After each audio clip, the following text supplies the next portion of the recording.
ukiwa ndiwe mwana wa Mungu, ikiwa ndiwe mwana wa Mungu, jitupe chini, jitupe chini, kwa maana imeandikwa, atakuagizia malaika zake, na mikononi mwao watakuchukua, usije ukajikwaa mguu wako katika jiwe. Simama tu msomaji. Biblia inasema Shetani alimjaribu Yesu, na alimjaribu akamwambia imeandikwa. Imeandikwa wapi? Imeandikwa katika neno la Mungu ya kwamba ukijitupa chini Mungu atakuagizia malaika zake nao watakuchukua. Kwa hiyo hapa Shetani alisoma Biblia, alinukuu andiko. Sasa Mungu alitupatia Roho Mtakatifu ambaye atatufundisha neno lake, ambaye atatuelekeza neno lake, ambaye atatukumbusha yote na mambo yajayo, atatupa habari zake. Ndio maana akatupatia Roho Mtakatifu, kwamba hizo roho nyingine zitakazokuja sio kwamba zitasoma vitabu vingine vya wanahistoria au waandishi mbalimbali. Watatumia Biblia, kwa sababu Shetani naye alisoma Biblia, alisoma andiko hilo ya kwamba malaika watashuka na kukuchukua mikononi mwako. Wakatochukua mikononi mwao ni andiko ambalo liko kwenye Zaburi. Kwa Shetani anasoma Biblia, na roho zitakazokuja zitakuja zikisoma Biblia. Ukweli 99, uongo 100%. Tayari huo ni uongo wote. Kwa usipokuwa makini na ukamwomba Roho wa Mungu akufundishe, akuelekeze, akuonyeshe yaliyo kweli, utakwenda na maji. Maana wako wengi sana hizo roho ambazo Yesu anasema zitakuja. Swali kubwa liko hapa. Kitabu cha Matendo sura ya 2 fungu la 5. Swali kubwa liko hapa. Matendo sura ya 2 fungu la 5, somaji na kuendelea mpaka fungu la 12. Biblia inasemaje? Anasema, ndio, na walikuwako Yerusalemu Wayahudi wakikaa. Sawa. Watu wataua watu wa kila taifa. Ndio. Chini ya mbingu. Basi sauti hii iliposikiwa, sawa, makutano walikutanika. Ndio. Wakashikwa na fadhaa. Kwa kuwa kila mmoja aliwasikia wakisema kwa lugha yake mwenyewe. Sawa. Wakashangaa wote, wakastaajabu. Ndio. Wakiambiana, tazama, hawa wote wasemao si wa Galilaya? Imekuwaje basi sisi kusikia kila mtu lugha yetu? Sawa. Tuliozaliwa nayo? Sawa. Endelea. Wapathi na Wamedi, ndio, na wa Elami, ndio, nao wakao Mesopotamia. Sawa. Uyahudi na Kapadokia, ndio, Ponto, na Asia, ndio, Fikra na Pamfilia. Sawa. Misri na pande za Libya, karibu na Kreni, ndio, na wageni watokao Rumi, ndio, Wayahudi na waongofu, sawa, Wakrete na Waarabu, ndio, tunawasikia hawa wakisema kwa lugha zetu matendo makuu ya Mungu. Sasa sikiliza, hapa ndipo ambapo pana swali zito ambalo halieleweki kwa wengi katika ulimwengu wa kidini. Wanafunzi wa Yesu wako wamekaa hapo. Biblia inasema ukaja uvumi kama uvumi wa upepo mkali, na Roho akashuka, wakanena matendo makuu ya Mungu.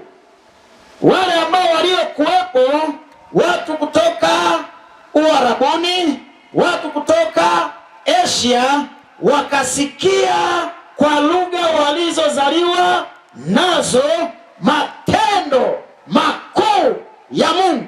Sasa hapa wengi wanachanganyikiwa. Ukiwakuta hao ambao wamechanganyikiwa, wanakuuliza swali, umeokoka? Naambia ndio. Swali la pili, je, unanena kwa lugha? Hapo ndipo ambapo pana changamoto katika ulimwengu wa kidini hapa, na ni vizuri leo tupaweke vizuri, maana watu wamechanganyikiwa, na hao wanaosema hivyo wana lugha zao ambazo wanazinena, na wanasema hizo lugha ni Roho anashuka na kuwapatia kuzizungumza hizo lugha. Nimekuwa nikiwatembelea hawa watu wanaosema hivyo. Je, umeokoka? Je, unanena kwa lugha? Hasa lugha ambazo nazisikia huwa hazieleweki. Tasikia shakara baba, shakara ndalana raba, shika tisheti nipe ndalazani. Yaani ni lugha ambazo hazieleweki, na wanasema ndizo ambazo wanafunzi wa Yesu walizisema. Hizo ndizo lugha za malaika. Ziko za aina nyingi sana, na niliwaambia siku moja hapa kwamba mimi nilikuwa Mkatoliki, nikaacha Ukatoliki kwa sababu nilikutana na amri za wazee ambazo zinasema ibada ya Sabato ni siku ya ufufuo, tuiache Sabato twende Jumapili. Niliposoma Biblia nikagundua hiyo amri ya ufufuo ni ya wazee, sio ya Mungu hiyo. Nikaamua niache, nikaenda TAG. Hapo sasa kanisa la TAG, hapo ndipo ambapo nililazimishwa ninene kwa lugha, ndipo nibatizwe. Sasa hizo lugha za shakara baba, shika ndalana raba, hizo sikuweza kuzisema. Hatimaye nikaunda kale ka ujanja kale, maana nilikuwa nampenda sana Yesu na najua anarudi. Kale ka ujanja nikoambia, kakujifanya Roho ameshuka, kumbe lugha iliyozungumzwa ni lugha ya Kichaga, na yule mchungaji hakuelewa, akasema Roho ameshuka. Kwa hiyo niliposema hayo, basi nikabatizwa.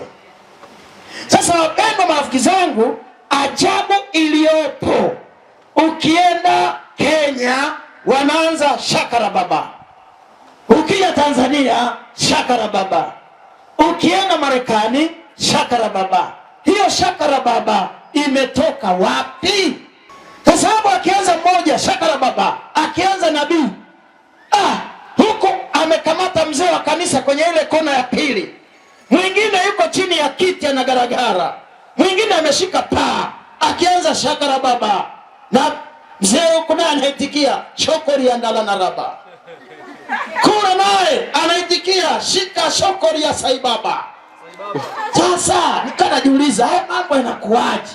Haya mambo ni ya namna gani? Sasa watu hawa wanaosema hivyo wanasema kwamba hizo lugha ni za malaika. Sasa leo nataka niwaumbue uongo wao ili watu waelewe kweli hizo lugha ni za malaika, na kama zio za malaika zimetoka wapi? Tuulize Biblia. Je, hizo lugha za malaika? Maana hazieleweki.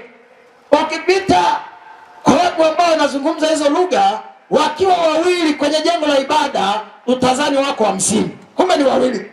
Sasa tuulize Biblia, kitabu cha Luka sura ya kwanza fungu la 26 mpaka 28. Malaika wanazungumza hizo lugha ambazo hazieleweki. Kitabu cha Luka sura ya kwanza fungu la 26 na fungu la 28.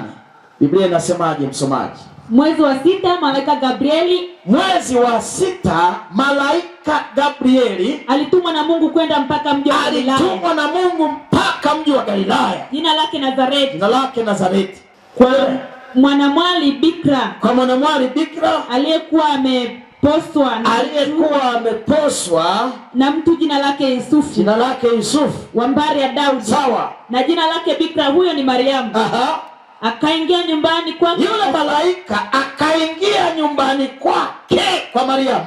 Akasema, salamu uliyepewa neema, Bwana yu pamoja nawe. Naye akafadhaika sana, kwa ajili ya maneno yake. Kwa ajili ya maneno yake.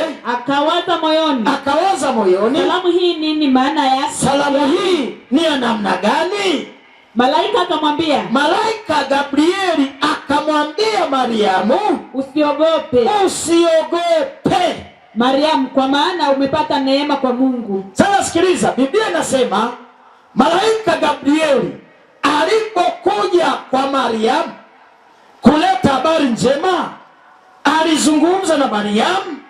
Mariamu akamsikia, Mariamu akaelewa kile ambacho malaika alikisema.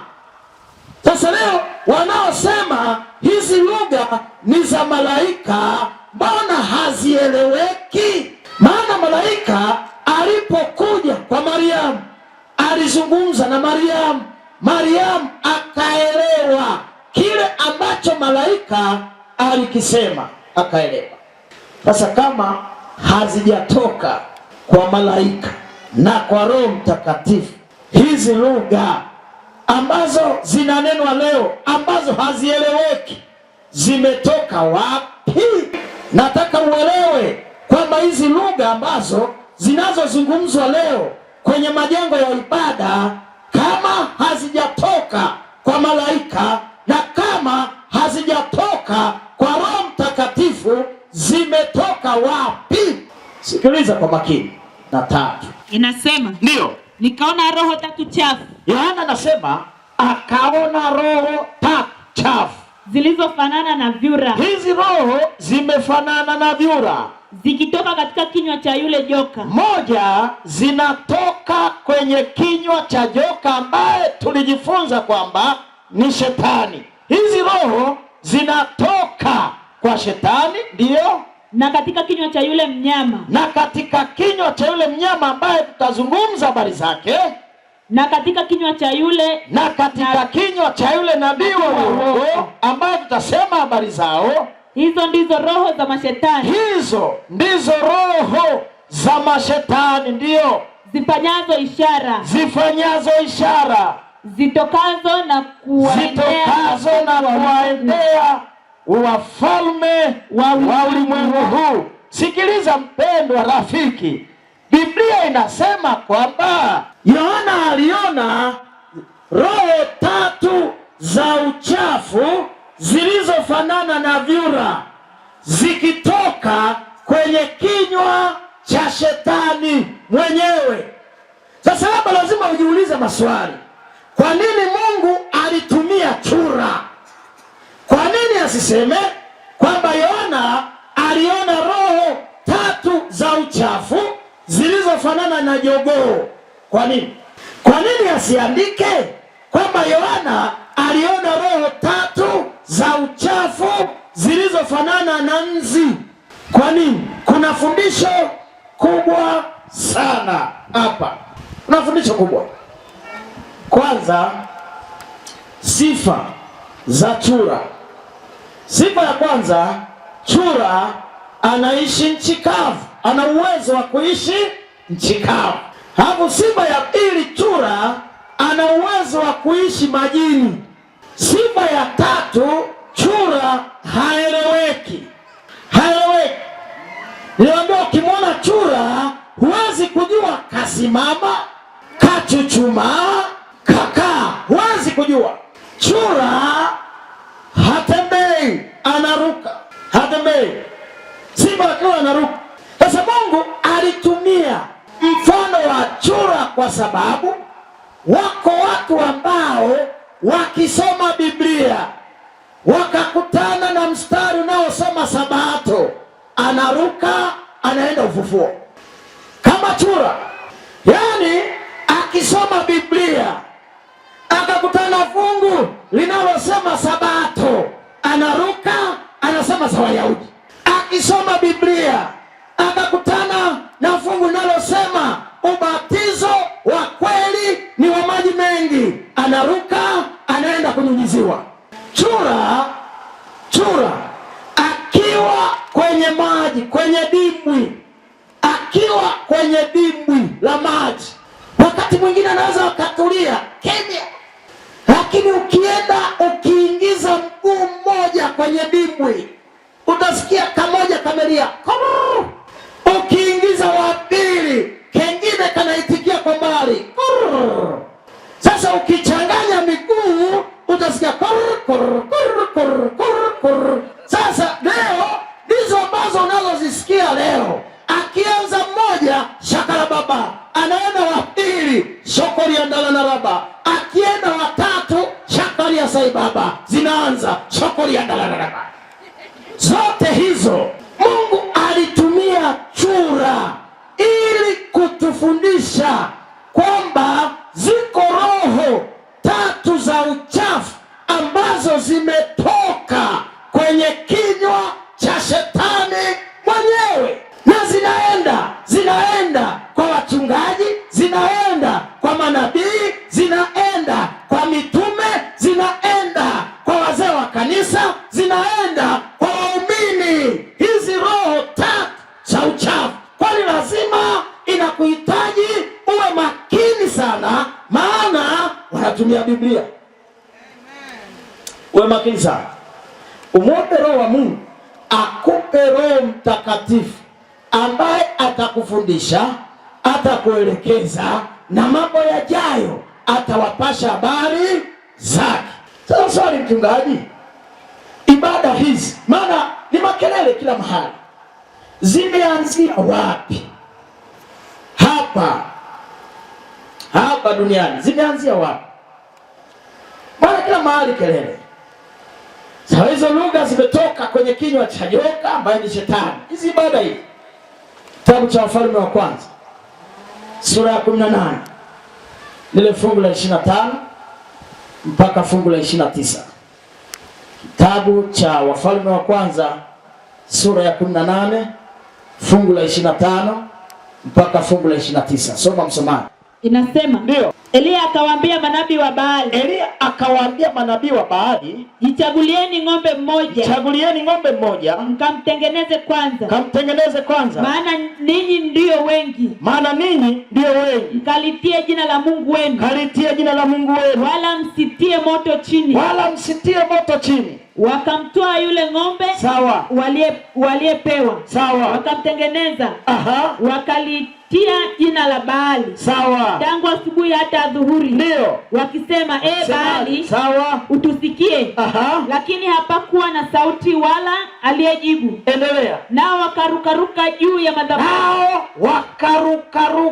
juu ya madhabahu zao, ibada za kurukaruka. Endelea. Walioifanya, ndio, ikawa wakati wa adhuhuri, Elia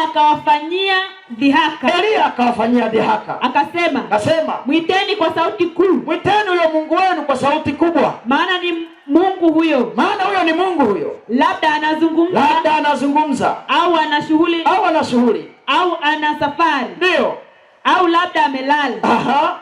Sharti amshwe. Ndio. Wakapiga kelele, wakajikatakata kwa visu na vyembe, kama ilivyo desturi yao.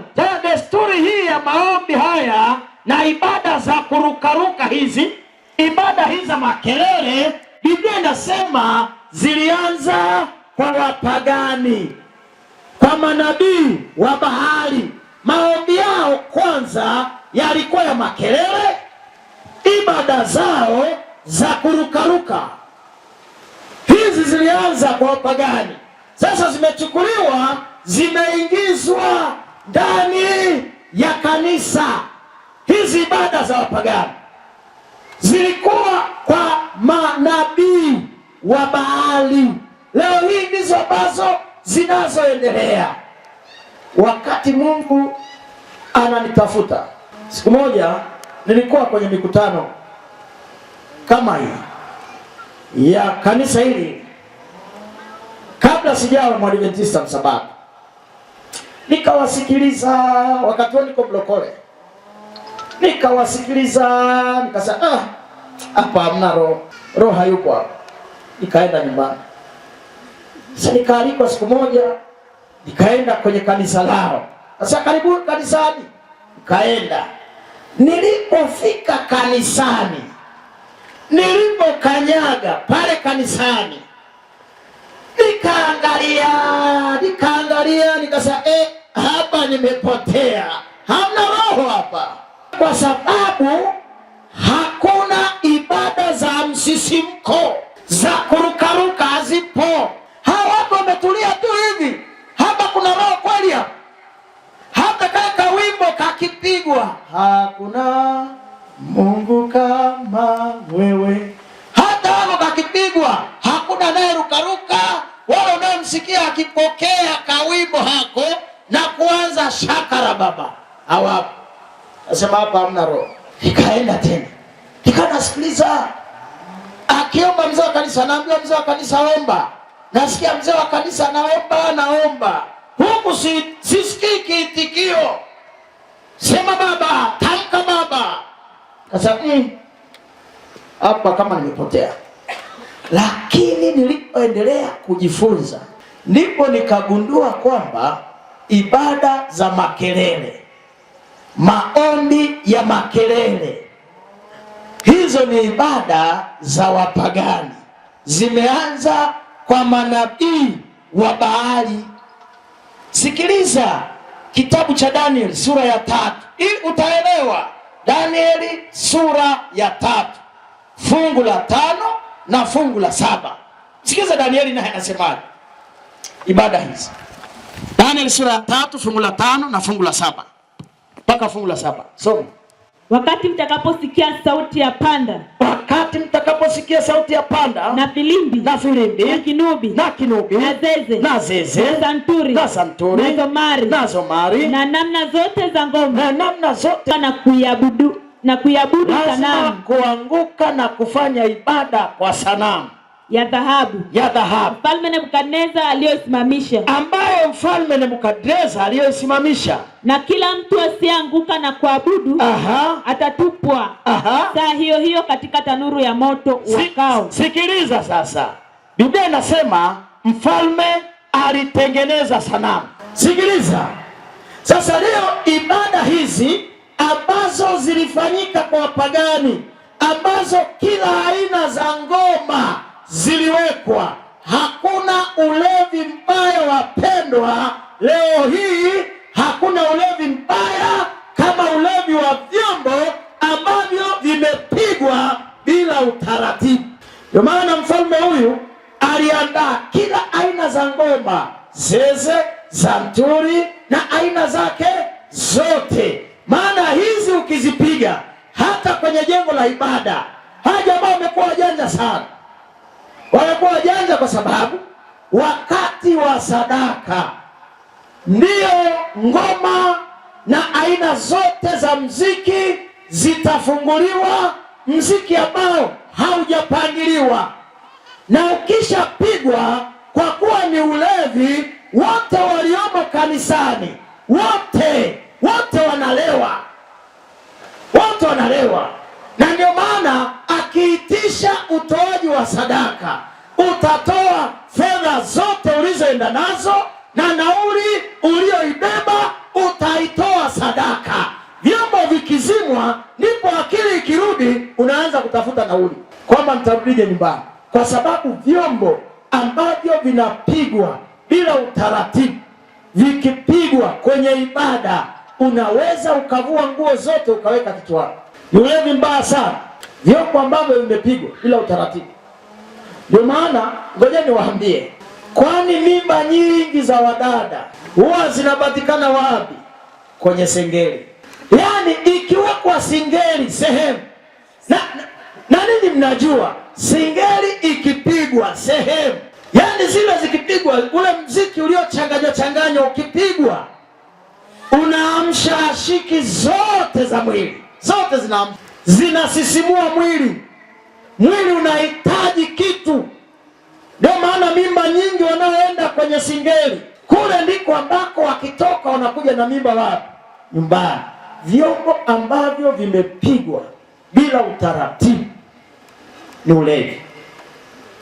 Na hizo ibada sasa zimechukuliwa, zimeletwa kanisani, ibada za kurukaruka, maombi ya kurukaruka, nyimbo za kucheza.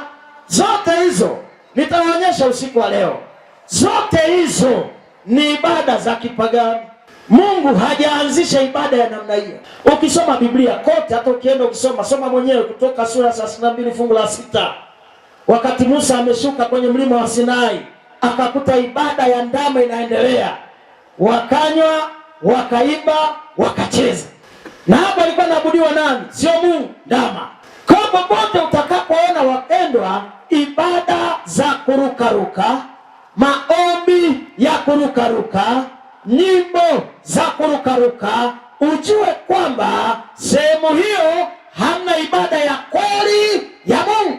Na Biblia ilishasema kwamba siku za mwisho roho nyingi, manabii wengi watakuja katika ulimwengu huu ili kuvuruga ibada ya kweli ya Biblia.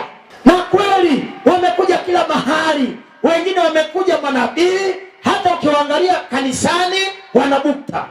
Yaani anabukta, yuko kanisani anabukta, na t-shirt na ana viatu, na anasema ni nabii na ana waumini, na wengi wako pale na wanafanya ishara na maajabu, mafuta ya upako, keki za upako, chumvi za upako, vitambaa vyenye upako, wanafanya miujiza ya kila aina, na wengi wakiangalia wasema hapa ndio penyewe. Siku moja nikamtembelea mama mmoja, mama kafika nyumbani kwake, nikakuta ameweka ile TV. Hivi ni channel au ni TV? Ameweka pale, anaangalia ibada ya kukanyaga mafuta. Sasa yule nabii, wakati naongea na baba, yule nabii akasema, mama, hapa ulipo nyumbani nataka niombe kwa ajili yako, shika TV. Nikaona mama wa watu anang'ang'ana na TV, nabii anaomba, mama kang'ang'ana na nini? Na TV nyumbani. Mwingine anasema chukua kikombe hapo nyumbani, chota maji, nyanyua juu, baada ya ombi kunywa. Uone uchawi. Hapo mwingine anasema nimekuona hapo nyumbani, nimekuona kabisa, tena umevaa kitenge chekundu huko hapo nyumbani. Na mama watu wanashtuka, ili kumbe ni mimi. Usipokuwa makini umepoteza. Hamjafuatilia mtasikia yule nabii, huyu alikuwa mtume akasema nimeonyeshwa, anawaambia washiriki wake kanisani, wote wako kanisani siku ya ibada, nimeonyeshwa. Sasa watu akasubiri unabii aliyoonyeshwa, akasema nimeonyeshwa na nimepewa unabii kwamba kuanzia leo mke wa mzee wa kanisa ni mke wangu. Sasa wako wazee wa kanisa wengi, akauliza yupi? Akanyoosha mkono kwa yule ambaye mchungaji alikuwa anaongea sifa zake, akasema huyo. Yule mwanamke akapewa maiki, akaambiwa kwamba we mama, nabii kaonyeshwa kwamba unatakiwa uwe mke wake kuanzia leo. Wewe unasemaje? Mama watu akasema muulize mzee. Mzee akaulizwa, we mzee, nabii wako ameonyeshwa kwamba huyu mke wako kwamba awe mke wa nabii kuanzia leo. Mzee akasema kwa kuwa nabii kaonyeshwa na Mungu, basi mama, kuanzia leo na kuachia uende kwa nabii. Mama watu akasema amina. Akaenda kwa nani? Kwa nabii. Wapo, lazima uwe makini sana. Ibada ambazo zimekuja kuvuruga ibada ya kweli ya Mungu, na ashukuriwe Mungu sana, kwa sababu ijapokuwa wanavuruga ibada ya kweli, lakini bado sabato iko pale pale. Amen. Haleluya. Iko pale pale. Ijapokuwa waliuawa wengi kwa ajili ya sabato, eti wafute ibada ya Mungu, bado Mungu alichipuza. Waliibuka wengine ambao waliendelea kusimama katika ibada ya kweli. Haleluya. Haleluya. Bwana asifiwe sana. Sasa leo wapendwa, swali zito kabisa liko hapa kwenye kitabu cha Matendo sura ya 2. Ile tulishaisoma tayari. Matendo sura ya 2 fungu la 5 mpaka fungu la 12. Hapa ndipo wanapochanganya wengi. Biblia inasema kwamba wakati wanafunzi wa Yesu wananena, pale walipokuwepo walikuwepo watu wa aina mbalimbali, mataifa mbalimbali, makabila mbalimbali walikuwepo pale.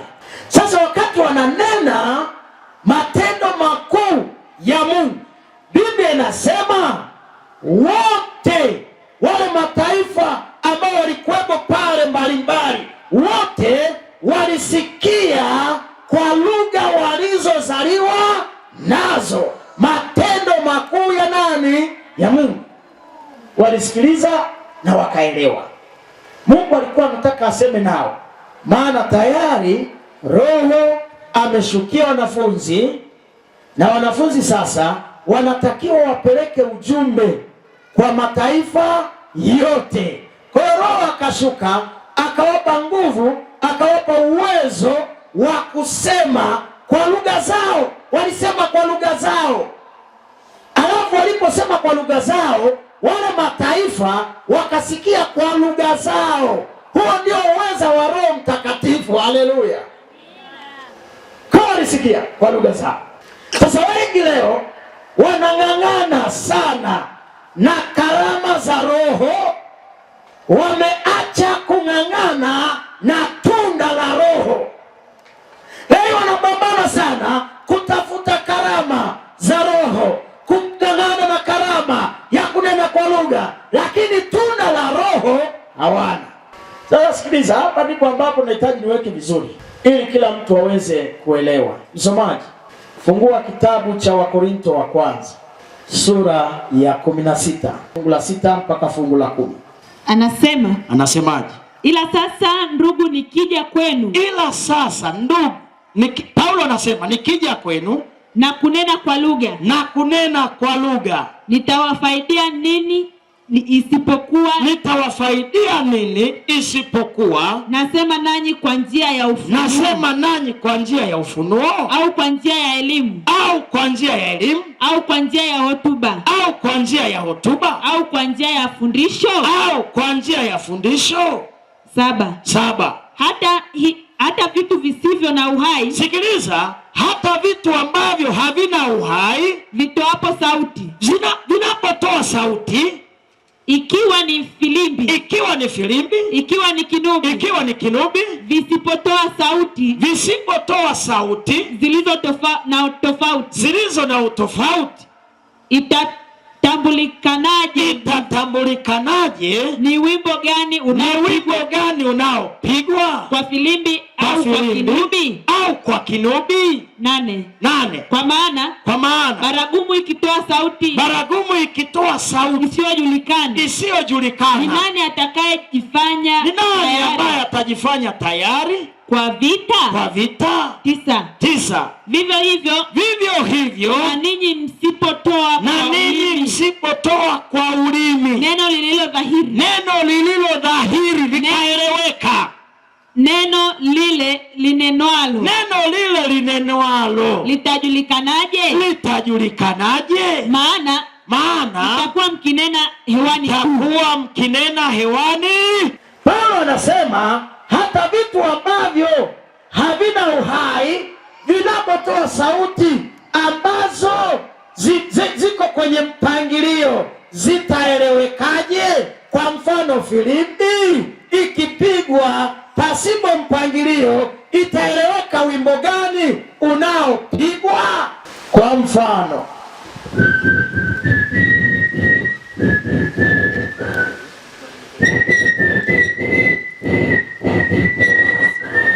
huo ni wimbo gani unaopigwa? Huo ni wimbo gani? Wimbo wa taifa. Sasa kwa mfano, sikiliza na hii. Ni wimbo gani unaopigwa? Haueleweki. Kwa hata wale wanaonena kwa lugha wanaambiwa kwamba yale mnayoyasema yanatakiwa yaeleweke, yasikike, yaeleweke. Kama mkinena tu hayaeleweki, mtakuwa mnanena hewani. Ndio maana ngoja niwaambie wapendwa, wale wazee wa zamani wanakumbuka hata lile lipembe lile. Kulikuwa na lipembe fulani ambalo walikuwa nalo wazee kwenye wakati linaitwaje? Uhembe. Linawaje?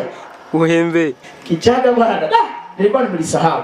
Sasa hilo likipigwa kuna mlio wa mtu amekufa, likipigwa tu linajulikana kwamba huo, wanasema huo mlio huo, hiyo sauti hiyo, kuna kifo. Likipigwa wakisikia, wanasema hiyo sauti ni maendeleo ya kijiji. Sasa leo haya ambayo yanayonenwa, hizi sauti ambazo zinanenwa leo, bwana, hazieleweki. Na Biblia inasema kama hazieleweki, mtakuwa mnanena hewani tu, hakuna anayepata nini? Faida. Sasa naenda msomaji, nenda hiyo Wakorintho 14 fungu la 23. Biblia inasemaje? Ikiwa kanisa lote limekusanyika pamoja, kanisa lote mmekusanyika pamoja, na watoe wanene na watu, soma vizuri, na wote wanene kwa lugha, na wote wanene kwa lugha. Kisha ikawa wameingia watu wajinga, wameingia watu ambao ni wajinga au wasioamini. Je, watasema ya kwamba mna wazimu? Si watasema ya kwamba mna wazimu? Si watasema ya kwamba ninyi ni vichaa? Kwa lazima uwe makini sana kwenye swala la ibada. Shetani ameleta roho za kila aina ili kuvuruga ibada ya Mungu, Shetani ameleta manabii mbalimbali na mitume. Watu wanalala usiku, anaamka asubuhi, anaanzisha kanisa. Asema mimi nimeoteshwa, kala ugali usiku na maharage. Kaota kwamba amemwona malaika, asubuhi anaamka, anaanzisha kanisa hapo nyumbani. Vyombo vinafungwa, anasema nimeonyeshwa, mimi ni nabii, mke wangu ni mtume, na watoto tunaanza nao ndio washiriki. Hapo watu wanaenda kwenye swala la ibada. Wapendwa, lazima uwe makini sana, maana shetani naye anapenda aabudiwe. Ibada unayofanya lazima ujiulize kwamba hii ibada ni ya Mungu wa kweli? Je, ninafanya ibada kwa Mungu wa kweli? Paulo anaendelea kusema, Wakorintho wa kwanza 14 fungu la 10 mpaka fungu la 13. Paulo anasema ndio, yamkini ziko sauti za namna nyingi duniani, wala hakuna mmoja isiyo na maana. Basi nisipoijua maana ya maana ya sauti, nitakuwa kama mjinga kwake yeye anenaye, naye anenaye atakuwa mjinga kwangu. Vivyo hivyo na ninyi, kwa kuwa mnatamani sana kuwa watu wenye karama, takeni kwamba mzidi sana kuwa nazo ili kulijenga kanisa. Sikiliza, ili kulijenga kanisa. Karama zinakuwepo ili kulijenga nini? Kanisa. Endelea. Kwa sababu hiyo yeye anenaye kwa lugha na aombe apewe mfasiri. Biblia inasema karama kazi yake kubwa ni kulijenga kanisa. Sasa leo unanena kwa lugha ambazo hazieleweki, kanisa litajengwaje? Hapo kanisa halijengwi. Maana unatakiwa unene kwa lugha na awepo mmoja wa kufasiri, tena anene mmoja tu. Kama hamna kanisa lote, nyamazeni. Na inakuwaje? Hujawahi kujiuliza inakuwaje kanisa zima mnapewa karama ya kunena kwa lugha? Biblia inasema karama kazi yake kubwa ni kulijenga kanisa. Kama atakuwepo aliyejaliwa kuwa na hiyo karama na akanena, basi awepo mfasiri. Kama hayupo, nyamaza kimya. Sasa Biblia inasema iko wazi kwamba kama karama hiyo ipo, awepo mfasiri, awepo ambaye atakaye tafsiri. Sikiliza Wakorintho wa kwanza, hebu msomaji, nenda 14:26 mpaka 27. Basi ndugu, imekuwaje? Mkutanapo pamoja kila mmoja ana zaburi. Kila mmoja ana zaburi. Ana fundisho. Ana ufunuo. Ana lugha. Ana tafsiri. Mambo yote na yatendeke kwa kusudi la kujenga. Kama mtu akinena kwa lugha. Sasa sikiliza, Paulo anasema kama mtu akinena kwa lugha, wanene wawili au watatu, si zaidi tena zamu kwa zamu, na mmoja afasiri.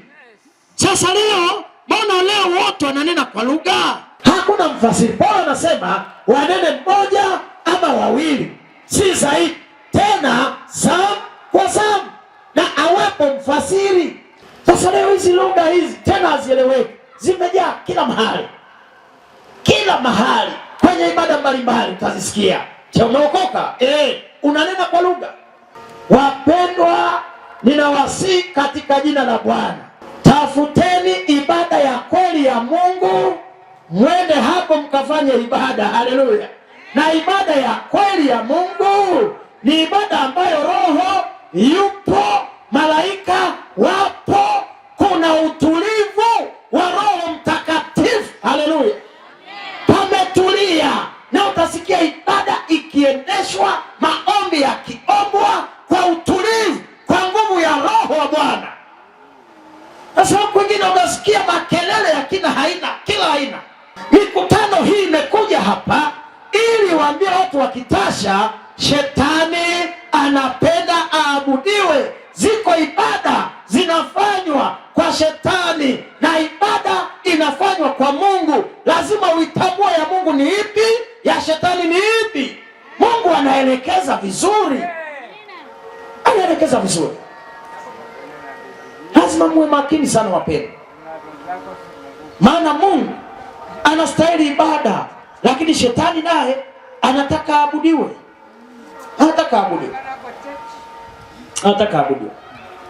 Sasa wengi wameng'ang'ana sana, wamesahau matendo ya Roho ambayo yanapatikana kitabu cha Wagalatia sura ya 5 aya 22 mpaka aya 23. Anasema ndio, lakini tunda la Roho ni upendo, ndio, furaha, amani, ndio, uvumilivu, utu wema, fadhili, ndio, uaminifu, upole, kiasi.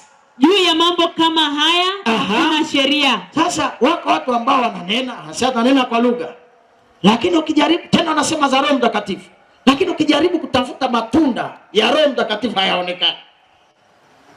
Sasa kama hayaonekani, hiyo lugha kweli ni ya Roho Mtakatifu?